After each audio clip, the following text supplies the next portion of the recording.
जिल्ला आमटेका area baptist church youth कमिटिनि खुंगुरि गुदि फरायसालिनि गेलेग्रा फोथाराव ब्रैथि inter church football and throwball tournament 2023 मैया थुंगेबाय।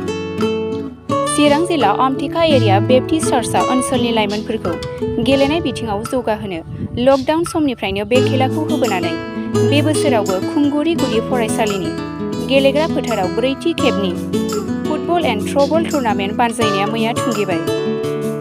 मैयानि बे जोबथा बादायलायनाय खेला जागायनायनि सिगां आलासि महरै BBCA नि तुक्राझारनि लेङाइ आफादगिरि मनेन बसुमतारी हाबाफारियाव देंखो रोजाबनो गसाइगाव बर'बादा NLC चार्चनिफ्राय मुस्रि गिलबार हाज'वारि आरो गोबां हांख्रायनाय आलासिखौ खुंफुं आफादनिफ्राय बरायो आरो देंखो रोजाबनाय आरो मोसानाय हाबाफारिजों जानानै थाङो। मैयानि बे नारानाथा जोलुर बादायलायनायाव सामारिया FCआ 2 गल आरो इजिप्ट FCआ 5 गल सोनानै देरहासार जानो हायो, जायनि थाखाय खुंफुं आफादनिफ्राय ट्रफिजों लोगोसे रांबो बान्था होयो। लोगोसे साबसिन गेलेगिरि सामारिया FCनि बिपुल बसुमतारी आरो इजिप्ट FCनि जेस इस्लारि मोननो गंसे ट्रफि होनाय जायो। मा बुंलांगोन नोंथाङा बे नैबे खेलायाव गोथौ ओनसोलाव जे नोंथांमोननि गिर्जानिफ्राय खेला होनाय जादों, मा बुंलांगोन? आङो गिबियाव बेयाव सफैनो हानाय मुंजों मुंख'स्लाबाब्लाबो गासैबो निउस पर्टेल नोंथांमोनखौ आङो हामबायहोयो। बेयाव सफैनानै जोंनि दिनैनि आमटेका एरिया इन्टार चार्च फुटबल टुर्नामेन्टआव नुजाफैनानै बाहागो लाफैनायनि थाखाय आङो बिसेसखि दिनै बे निउस चेनेलनि गेजेरजों बे निउस चेनेलखौ मोजां मोनग्रा नायग्राफोर साबस्क्राइबारफोर नोंथांमोन बयनिसिमबो आङो गोसो गोरबोनिफ्राय जोंनि बर' बाप्टिस्ट चार्च एस'सिएशन आरो आमटेका एरिया चार्च युथ कमिटिनिफ्राय आङो गाहाम हामलायनायखौ हरग्रोबाय। दिनै जोङो बिसेसखि नैबे आमटेका एरिया युथ कमिटिया जोंनि लाइमोनफोरखौ बिथा लाखिनानै बे बादायलायनायखौ होनाय जायो। दा बियो 4 खेबनि बादायलायनाय।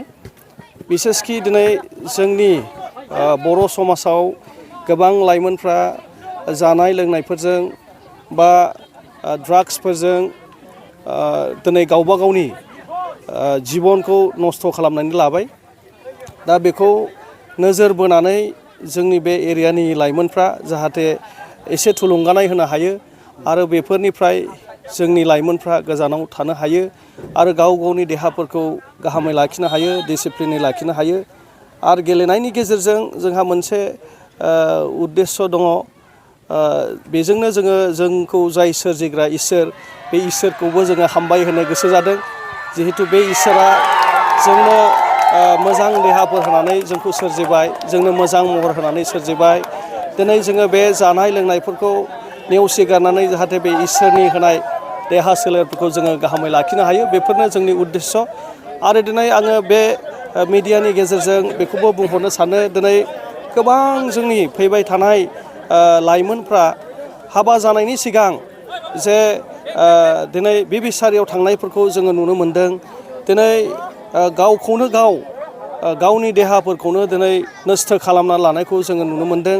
जाहाथे बेफोरनि गेजेरजों जोङो बिसोरखौ एसे हमथानो हागोन नामा होननानै दिनै जोंनि आमटेका एरिया युथ कमिटिया बे टुर्नामेन्टखौ बोसोरफ्रोमबो लानाय जायो। आं बेखौनो बुंनानै दोननाय जाबाय। हामबायसै। बादायलायनायखौ माबायदि नुदों? गेलेनाया माबायदि? बादायलायनायखौथ' जोङो जोबोद मोजां मोन्दों। दाख्लै 6 थारिखनिफ्राय लानानै दिनैनि बे दिनसिम फैबाय। दिनै फाइनाल। जोङो जोबोद गोजोननाय मोन्दों। गोबां लाइमोनफ्रा दिनै बे टुर्नामेन्टखौ नायनोबो फैदों। प्लास दिनैनि जि फाइनाल, बेयो गाहामैनो सोलिबाय थानायखौ जोङो नुनो मोन्दों। दिनै मोनसे टिमा गोबां सोबाय आरो दा मोनसे टिमा सुख'फिनगासिनो दङ। बिराद इन्टारेस्टिं खेला जानायखौ जोङो नुनो मोन्दों। नैबे ओनसोलनिफ्राय सासे गोख्रों गेलेगिरि जागोन होननानै आसा दं नामा? आसा दङ। दिनै जोंनि ओनसोलनिफ्राय दिनै बे खेलायाव नुजाफैनो हायाखैब्लाबो बिथाङाबो फैगौमोन।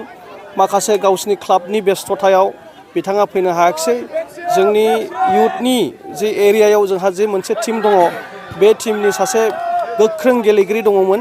बिथाङा दिनै गसाइगाव ग्लबेल क्लाबाव बिथांखौ लानानै थांबाय। आसा खालामदों बिथाङा दिनै बे गेलेनायनि गेजेरजोंनो आवगायलांदों आरो बिनि इयुन फिउचारखौ जोङो जेब्लायबो मिजिंथिदों। बे खेलाया देग्लायनि बे बोसोरावहाय ब्रैथि खेब जाबोबाय। जोङो बेखौ थांनाय लकडाउन समनिफ्राय जागायदोंमोन। गुबै बाथ्रायाव थांनायनि सिगां निउस चेनेलनि नोंथांमोन बयखौबो साबायखर जासिदों। जोंनि बे खना जायगायावब्लाबो फैनानैहाय बे निउसखौहाय लांफैनायनि थाखाय जों आसा खालामदों बे निउस चेनेलफोरनि गेजेरजों बे निउस चेनेलखौ मोजां मोनग्रा जोंनि मानगोनां रायजो राजा बिथांमोना जोंनि बे खेलानि बे जायगानि जि खेला होदोंमोन टुर्नामेन्ट बेखौहाय मिथिनो हागोन आरो जोंनि गुबै उद्देश्यफोरखौहाय बिथांमोनाबो मिथिनो हागोन। आङो जोंनि दख'रा लाइमोन आफादनि जानानै बेखौनो मिथिहोनो आरो बे चेनेलनि गेजेरजों रायजो राजा बिथांमोननिसिम फोरमायथिहरनो गोसो जादों जि थांनाय लकडाउनावहाय जोंनि गोबां लाइमोनफोरा ओरैनो बेखार थानाय जों नुनो मोननायलाय जोंनि लाइमोनफोरनि गेलेनाय आयदाखौबो एसे माबोरैब्ला जों बोखांनो हागोन आरो बिथांमोननि गेलेनायखौ बोखांनायजों लोगोसे स्टेट लेभेल नेशनेल लेभेल आरो बिनि गोजौसिन मुलुग दरबारसिम मारै थिखोहरनो हागोन बेनि थांखियैहाय जोङो बे टुर्नामेन्टखौहाय जोङो गेलेहोबोगासिनो दङ। देग्लायनि बे बोसोराव बियो ब्रैथि खेब जाबोबाय। ब्रैथि खेब fourth inter church football and throwball tournament 2023 देग्लाय ब्रैथि खेबाव जोंहा नै दिनै फाइनाल फुटबलनि खेलाया एसे आगोलाव गेलेहोनानै जोबनानै थांबाय। बे फाइनाल गेमखौ गेलेदोंमोन इजिप्ट एफसि आरो बिनि एगेन्स्टआव सामारिया एफसि। बे मोननै गोख्रों हान्जानि गेजेराव बे बादायलायनाया जादोंमोन। दायो जोङो गेलेनायनि फिथाइखौहाय जोबथानायावहाय इजिप्ट एफसिया 5 गल आरो सामारिया एफसिया 2 गलाव सफैनायखौ जों मोननो हाबाय। दा बेखौ नायनानै इजिप्ट एफसिया देग्लायनि बे बोसोरावबो चेम्पियन एफसि जानो हानायखौ जोङो नुनो मोन्दों। थांनाय बोसोरावबो बिथांमोनानो चेम्पियन एफसि हिसाबै चेम्पियन टिम हिसाबै सायख'जादोंमोन। बिथांमोनानो देग्लायनि बे बोसोरावबो चेम्पियन जानो हाबावबाय। बेनि गेजेरजोंनो जोंनि गेलेगिरिफोरा जोंनि दख'रायाव थानाय लाइमोनफोरा गेलेनायखौ एसेब्लाबो सोलोंनो हादों। गावसोरनि जि गेलेनायनि आदब खायदा बेफोरखौ एसेब्लाबो साबसिनै दाखांनो हादों। जों निस्सय आसा खालामदों फैबाय थानाय समफोरावबो बे गेलेनायखौ जोङो होलांबाय थागोन। जों बेखौहाय बयबो मानगोनां रायजो राजा नोंथांमोननिसिम फोरमायथिहरनाय जाबाय। बेयावहाय जोंहा जायगाया रटेसन हिसाबै देग्लाय बे खुमगुरि एलपि स्कुलनि प्लेग्राउन्डआवहाय बियो खुंजादोंमोन। फैगौ बोसोराव बहा बेखौ खुंनाय जागोन जोङो दासिमाव थिग खालामाखै।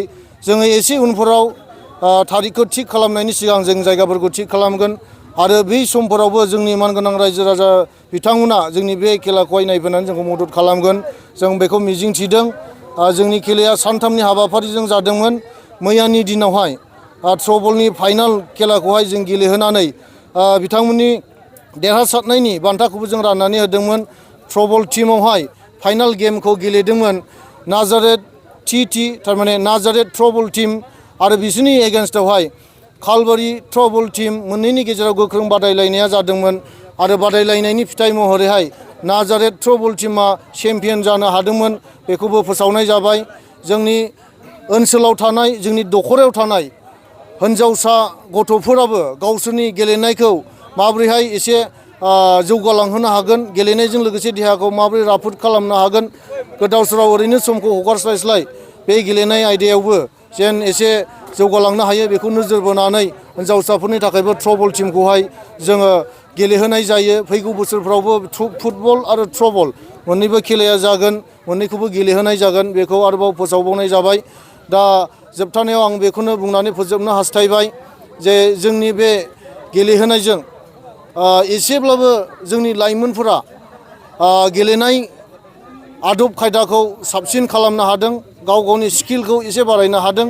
जों बेखौहाय नुनो मोन्दों। जोंनि बेनिफ्रायनो आगोलाव गेलेलांनाय माखासे प्लेयार्सफोरा गोजौ मोजां बयजोंबो अनसायजानाय माखासे क्लाबफोराव गेलेहैनायखौबो जोङो फोसावदों।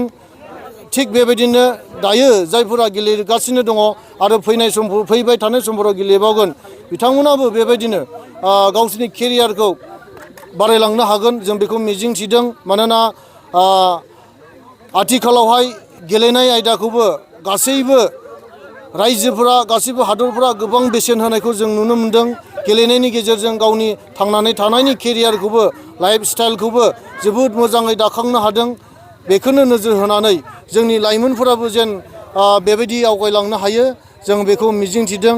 आरो जोबथारनायाव जोंनि आमटेका एरिया बेप्टिस्ट चार्च इयुथ कमिटिनि जानानै नोंथांमोन बयनिसिमबो साबायखर जासिनानै सुंद' बे बिबुंथिखौ बेयावनो फोजोबनाय जाबाय। हामबायसै, गोजोन्थों।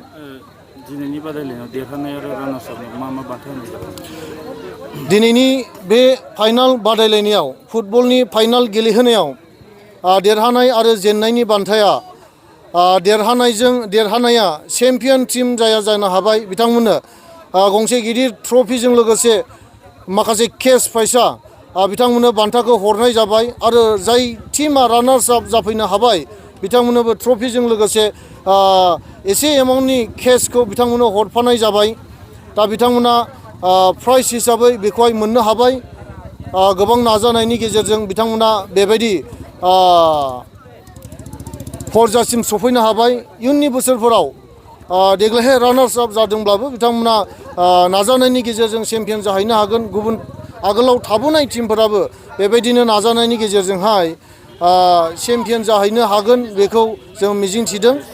बेखौहाय फोरमायथिनाय जाबाय। आरो बेस्ट प्लेयार हिसाबै जोङो फुटबलाव मोनसे फिसा ट्रफिखौ होनाय जाबाय। बिथांमोननो केशखौहाय हरनाय जाथ'वाखै। फैबाय थानाय समफोरावहाय बेबायदिनो बिथांमोननोबो ट्रफिजों लोगोसे जोङो एसे एमाउन्टनिब्लाबो केशखौ होफानो जोङो नाजागोन बेखौ फोसावनाय जाबाय।